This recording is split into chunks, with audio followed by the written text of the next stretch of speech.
안녕하세요. 작가 나결입니다. 매일 시나리오 쓰기 12번째 날 21일 만에 시나리오 쓰기의 2일차 함께 해보도록 하겠습니다.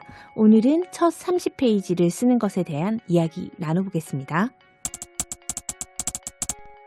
자, 첫날 10페이지를 우리는 쓰기로 했는데요. 그렇게 10페이지를 쓰고 나서 어떤 의문이 생길 수도 있는데요. 그것에 대한 간단한 답변 나눠보도록 하겠습니다. 10페이지를 쓰기로 했는데 그 설정 부분이 10페이지를 넘기면 어떡하죠? 라는 질문에 대해서는 이렇게 이야기를 합니다. 10페이지를 넘겼더라도 마지막 3페이지 안에서 10페이지에 해당하는 확실한 선언만 들어가면 돼요. 나중에 분량에 대한 조절은 해야 되는데 이야기에서 꼭 필요한 부분, 즉 주인공이 무엇을 추구할 것인지에 대한 언급만 있다면 10페이지가 넘어가는 것도 상관은 없습니다.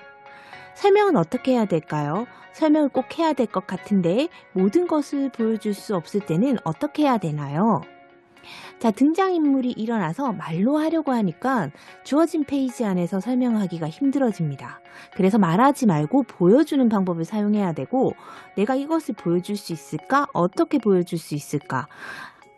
인물의 여러 가지 모습을 한 번에 보여주려면 그만큼 임팩트 있는 사건이 들어간다면 인물이 선택을 하고 행위를 하는 모습을 보여주면서 자신을 설명할 수 있게 됩니다. 그래서 여러분께서 대사로 인물을 보여주려고 한다면 페이지 수는 계속 늘어나지만 행위로 보여주게 된다면 짧은 시간 동안 인물에 대해서 확실하게 보여줄 수 있는 거죠.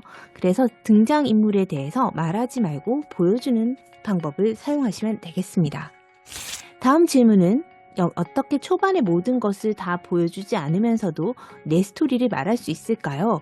이것은 사실 초심자분들이 많이 던지는 질문들이에요. 그냥 무언가 숨겨야 될 것 같거든요. 그런데 무언가를 뒤로 감추거나 관객을 속이려고 하면 안 됩니다.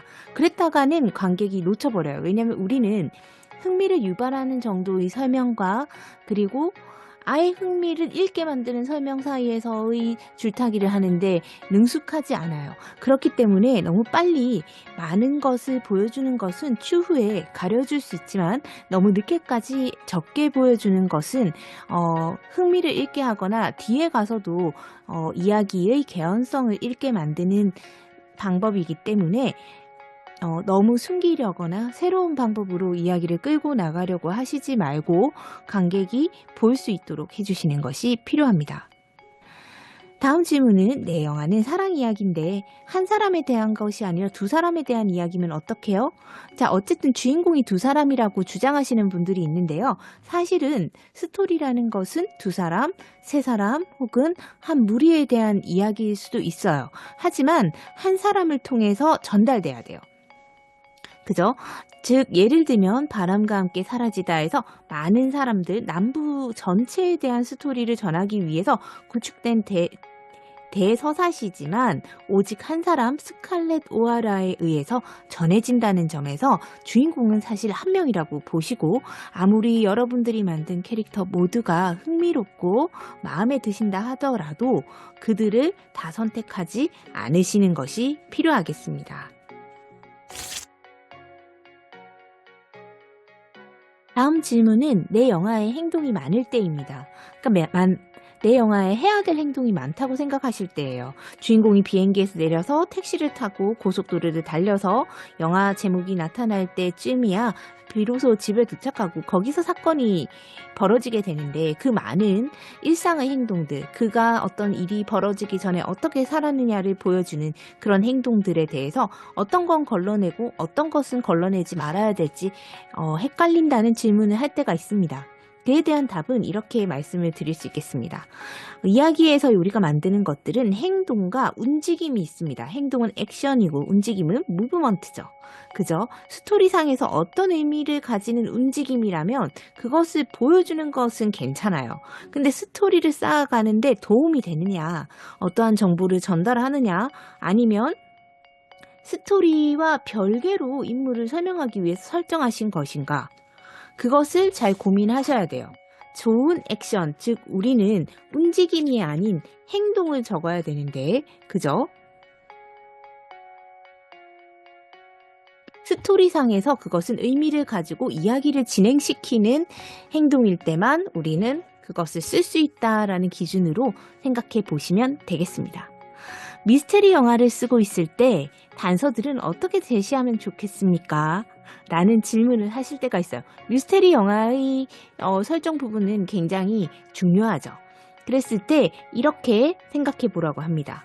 사건이 일어나기 전에 미리 알아두는 것, 즉 미스터리를 만들고 싶은 건가, 관계에 대한 이야기를 하고 싶은 건가 라는 것에 기준을 세우셔야 돼요.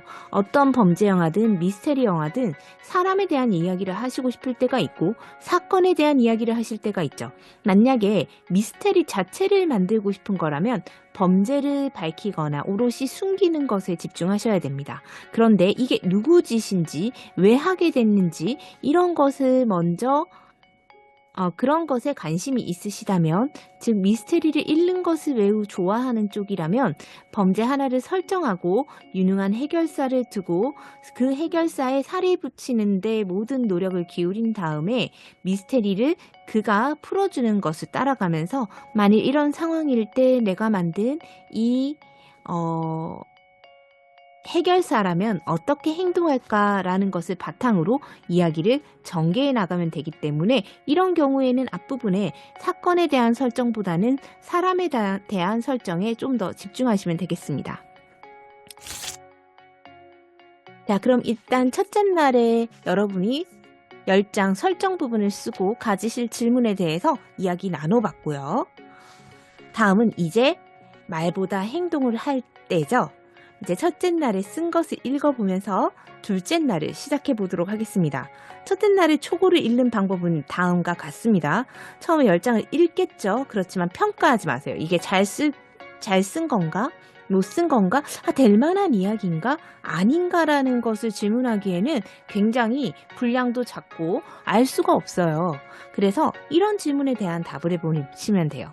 스토리는 무엇인가? 누구에 관한 이야기인가? 주인공에 필요한 것은 무엇인가? 주인공은 원하는 것이 무엇인가? 이 스토리가 내가 전하고 싶은 이야기를 전달하고 있는가? 라는 부분에 대한 질문을 해보시면 되겠습니다. 자, 거기에서 어제 쓴 내용, 즉 첫 10장에서 누구와 무엇이 등장합니까?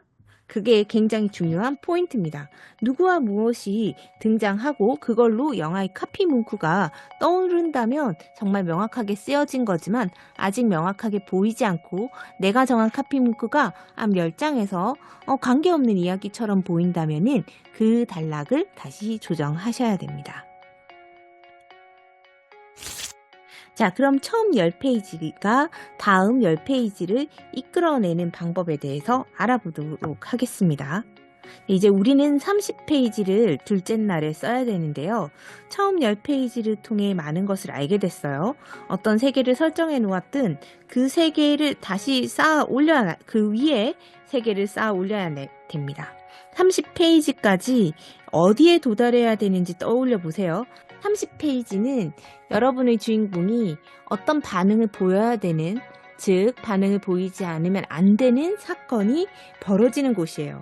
그래서 스토리가 무엇에 관한 것인지, 누구에 관한 것인지 이제 우리가 앞 10장에서 정했기 때문에 더 멀리 나가려면 다른 어떤 요소를 소개해야 될지 생각해 보셔야 되는 거예요. 1막은 관객이 알고 싶어하는 모든 것을 설정해 두는 곳이에요. 각 장면은 인물의 성격을 보여주고 동시에 스토리를 진행하고 정보도 주고 상황을 설정하고 관객이 이해했으면 하는 관점도 드러나게 됩니다. 등장인물을 소개했다면 그들이 지금까지 우리가 그들에 대해서 무엇을 알고 있는지 생각해 보셔야 돼요. 3페이지 맨 아래에 적혀 있는 대화 속에서 초고를 써가야 되는 태도가 어때야 된다고 말해주고 있는지, 이 태도는, 그러니까 인물의 태도가 여러분의 스토리에 대해 더 많은 것을 알려줄 중심 질문과 연결이 되어 있는지 보셔야 됩니다. 주인공을 10페이지 위치에서 30페이지 위치까지 어떻게 움직일 건지 계획을 세우셔야 돼요. 각 장면이 스토리를 진행시키고 몰랐던 것을 알려줘야 돼요. 우리는 이 사람, 그의 세계, 그의 관점, 그의 문제에 대해서 더 많이 알게 될 거예요. 그가 원하는 것이 무엇인지, 그가 필요한 것이 무엇인지, 장애물은 무엇인지, 그 외의 어떤 것들을 30페이지가 되기 전에 설정해야 되는지 한번 고민해 보셔야 되겠습니다. 만약에 이런 질문에 대한 답이 아직 구체적으로 떠오르시지 않는다면은 그것은 주인공이 무대 뒤에 있기 때문이에요. 행동의 가운데로 끌고 와서 그가 능동적으로 움직이게 해보세요. 그리고 나서 지금부터 3시간 동안 여러분이 30페이지에서 벌어질 1막의 사건까지 여러분의 주인공을 끌고 가는 방향으로 써보시면 되겠습니다. 이렇게 해서 우리는 둘째 날 30페이지까지 쓰도록 하겠습니다. 한신 한신 쓰는 것도 되게 여러분 힘들다고 생각하시는 경우들이 많은데요. 이야기 초고를 쓴다는 것은 빠르게 끝내는 것이 필요해요. 어차피 우리가 완벽한 계획을 가지고 쓰더라도 그게 완벽하다는 보장은 없습니다. 그렇기 때문에 저는 여러분들이 거침없이 30페이지를 완성해 보시기를 부탁드리겠습니다.